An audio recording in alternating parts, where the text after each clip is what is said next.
The bodies of at least 85 people who drowned trying to cross the Mediterranean Sea were found washed up on beaches near the Libyan city of Zuwarah. According to Red Crescent official Al-Khamis Al-Bosaifi, the bodies were already in a state of decomposition, making it difficult to determine when exactly they had drowned. The bodies of 2 children were among those found on the beaches. He said that the migrants looked to be from sub-Saharan Africa. On Tuesday, the United Nations Refugee Agency said at least 880 people drowned over the past week, following a series of shipwrecks as departures from the North African coast towards Italy surged. Well, let's get more details and analysis on this developing story. CCTV's Yasa Hakim is standing by for us in Cairo, and Jack Parrock is live for us in Brussels. Yasa, to you first, though. What more can you tell us, though, about these bodies that are washing up ashore in Libya? Well, it's not the last and not the first, obviously, and it's been a recurring issue even in the last few weeks. The place where they found the bodies, Zuwarah, is a hub for smuggling. It's not something new. It's been there for years, and it's known to be the place where most of the migrants who want to travel to Italy take this route, take this area. It's a 3-day trip by sea to Italy, and makes it easier. When you go through Egypt, it takes more than 5 or 6 days, much more even, and from other areas. So this one is an attractive route to the anyone who wants to travel illegally to Europe and basically to Italy. Obviously it will be investigated, as there are now plans by many countries in the region to try to use their naval forces to stop the smuggling of migrants from the Libyan coast in particular.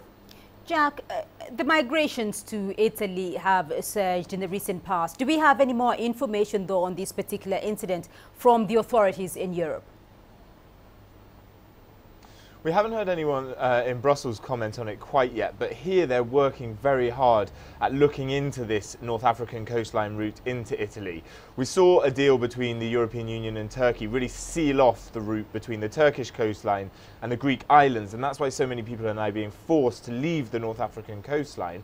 We heard from the EU's naval mission commander, essentially, that he thinks that Libya's GDP at the moment is around 30% made up of smuggling migrants and perhaps other things as well. But that shows the amount of money that's been put into this. And the European Union is now discussing, will they engage with North African countries in the way that they engaged with Turkey? But clearly, with the instability in Libya at the moment, that's going to be something hard for the EU to come to an agreement with Libya on, to try and work out how they stem the flow of these people to firstly prevent deaths, as we've seen over the last day or so.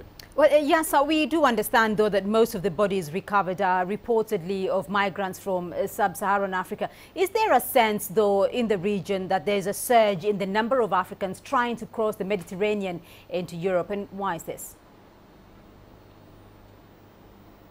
Exactly, and if you go back for a decade, it was the North Africans who were the majority of people trying to migrate to Europe. Now the sub-Saharan African nations have taken over the majority. According to Italy, there are around 40,000 who have managed to reach Italy illegally in the last 6 months, since the beginning of 2016. So that's a huge number, and the vast majority are from sub-Saharan Africa. Now, it could be due to wars in the region, it could be due to the economic hardship in many countries in the area, and also the security situation in Libya, as Jack has just said. It helps make it easier to travel through Libya. Even the ones who go to Morocco, they go then from Morocco or Tunisia to Libya, and then there they move to Europe. it's easier for some of them to take refuge there if they arrive because of political asylum or for other issues. Some cannot because of they cannot be given the asylum because of economic issues and not political. So it is a problem for the authorities to study, especially that, as I said, it was the North Africans who had the majority, and now it's the sub-Saharan Africans.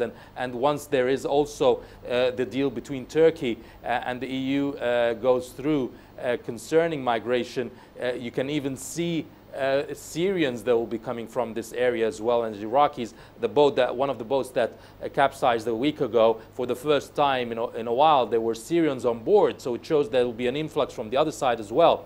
So economic, political issues and the insecurity in Libya has been surging the number of sub-Saharan Africans into Europe.